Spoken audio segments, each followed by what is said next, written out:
going on, guys? Your boy Coach Anthony. Okay, today I got a good video for you guys. 3 counterpunch drills you can do shadowboxing. Now, as you can see, I'm in front of my best friend here, the mirror. And the reason why I'm doing this in front of the mirror and the reason why I'm doing this shadowboxing is so you guys know that even if you don't have a partner, you could work these things and learn these techniques and learn these drills by yourself. Now, yes, box is a two-man sport, obviously, man. You got you and your opponent.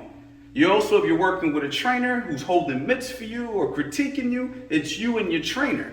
So yes, it's a two-man sport, but unfortunately, not everybody has that extra person to work with. Maybe you're in a part of the world or country where there's no real boxing gyms, or it's really far from you, or you don't have the money to go ahead and go to a gym or something like that. So you may say, hey, I want to work on these things and I want to work on them alone. How do I do it? Well, get in front of a mirror.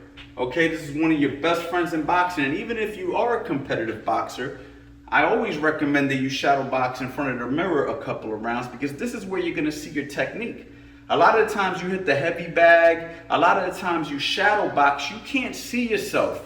And even though it feels like you're doing everything right, when you look at it later, if somebody's recording you or something, you always say to yourself, man, you're like, that does not look like how it felt. In your mind, you thought you looked good. And then when you look at the video, you're like, oh my God, that's what I look like. So the mirror is the truth teller, because it's going to give you real-time reflection of how you actually look. So it's a good way to practice, okay? So we're gonna go ahead and we're gonna work on 3 counters that I like to work on. And the way we do counter punches, as I've talked about in the past, and if you don't have my instructional how to set traps and counter punch, it is a fantastic instructional, okay? And I highly suggest that you get it. But you give a target and you take it away. We also talk about that in my defensive principles 101 instructional, right? You give a target, you take it away. Now, the difference between defense and countering is you take the target away, but then you make them pay, right? You make them miss, make them pay. That's really what countering is. But the way we're gonna do it today is we're gonna use a trigger. And today's trigger is gonna be the jab. You have to use the jab to trigger your opponent, because when I pop a jab, it's gonna make that guy wanna fire back. And when he fires back is when I make the move. So the first one we're gonna do is we're gonna use the jab as the trigger. That's gonna be how we're gonna learn this technique today, right? The jab is the trigger. So what we're gonna do is we're gonna trigger them with the jab. Bang! A lot of the times what happens in boxing is when you throw a jab, a guy catches, he fires back his own jab, right? So that's one of the main counters for the jab, is a jab. Sometimes guys are catch and throw at the same time, and sometimes what they like to do is catch and shoot, because it happens so quickly that you don't think that jab is actually gonna come. But since we're intelligent and we understand that, we're gonna throw the jab. They're gonna go to fire their jab. We're gonna slip over. Now, I use the step with the slip this time, which is optional. But we could either slip or we could step and slip, okay? And when we slip, we're gonna come back with a cross, okay? So it will look like this. If I'm in the mirror and I'm here, I'm gonna go, bop, boom, okay? Do it in front of you guys, bop, boom, okay? So I'm gonna jab, slip, cross. I also, like I said, you don't have to step. Bop, boom, okay? Bop, boom, okay? Now, that's a little quicker, but for me it feels a little more natural to brace myself as I'm slipping, and then I come back with the cross, okay? So that's a very good one. Now, I am going to give you something to think about here. All right, very important. If I throw a jab, he throws his jab, and I slip, okay? You guys with me? Jab, he fires a jab, I slip.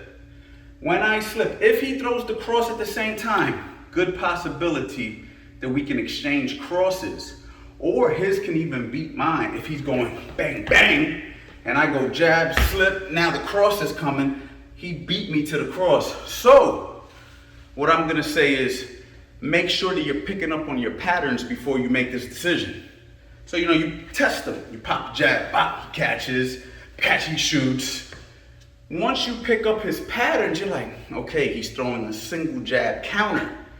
And off of that single jab counter, that's when you gotta go boom, gotcha. You see what I'm saying? And it has to be quick. Okay, another little tip is when you do it, it's very comfortable to jab, slip with the lead hand low. Right? So let's say you jab and you slip with the lead hand low. Try to keep it somewhere around shoulder level so you can easily block if you have to. If you go jab, slip with your hand way down here, and come back with the cross, obviously my face is wide open. But if I go bang somewhere around the shoulder, and then when I throw my cross, I bring it up to the chin or high side of my lead side of my face, then better chance that if we do exchange crosses, at least I got something here to protect. These are very intricate, very important details that I'm giving you right now. So don't attempt this counter without picking up the pattern of your opponent, because if you don't, if you just do it and he throws a 1-2, quickly you could get cracked with that second shot. All right, so I just want to make sure that I let you know that as you're thinking about this, you need to be well educated when you make these decisions, okay? The next counter punch that we're going to work on, okay, is going to be the same idea. I'm going to pop a jab. He's going to go ahead to hit me with the cross. Now, I'm going to go, pop. When I pop that hand up, he's going to come to hit me, slip over the lead side, bang, rip a 45 or a lead hook to the body, whatever you want to call it. So it will look something like this. I'm here, right? Pop, boom, okay? Here, pop, boom. Okay, now notice, I didn't step with the jab on this one. And the reason why is when I step with the jab, boom, and then to make the move, I feel like it slows me down slightly. So what I'm gonna do is creep into range, all right? Make sure that I'm there, and maybe throw the jab out there where it hits the glove. So if I throw the jab either as an up jab or a jab from here, he's gonna catch it right here. I'm gonna know that I'm already in range. So once I pop, okay, I'm in range. Pop, I'm in range. Now, when I go to pop that jab, he goes to hit me with the cross. I take the step with the lead foot up and over, bang, and I dig that shot downstairs. All right, so I'm here, pop, boom, you see it? The front step, I pop the jab, step, dig the hook to the body. Jab, step, dig the hook to the body. Okay, and the last thing that you need to notice about how I'm setting up that situation, if I'm doing it here from the up jab position, as you can see, I'm creeping into range, right? Let me look in the mirror. I'm creeping in range, lead hand is nice and relaxed. I'm touching. If I touch maybe one too many times and he makes a decision to throw, I can go ahead and roll that shoulder, bring that lead glove up, catch the shot. Okay, so I'm bop, bop, woo. Oh, okay, that was good. He comes with the hook, boom, I'm right there. You see what I'm saying? So that's why you have to keep this hand open, ready to catch, ready to do two jobs. Because from this position, he might just call your bluff and shoot the shot. So if you don't time it right, you have your added defense there. But if you do, like I said, you pop, he throws that cross, you take that step, bang, beautiful counter. Okay, and this last one, okay, is gonna be very similar to the other one, where I stay in the relaxed stance, I'm touching, gloves open, I trigger. He goes to throw the cross, I'm just gonna drop back, hit him with that Russian or Cuban check. Boom, all right? So I'm just gonna be here, touching.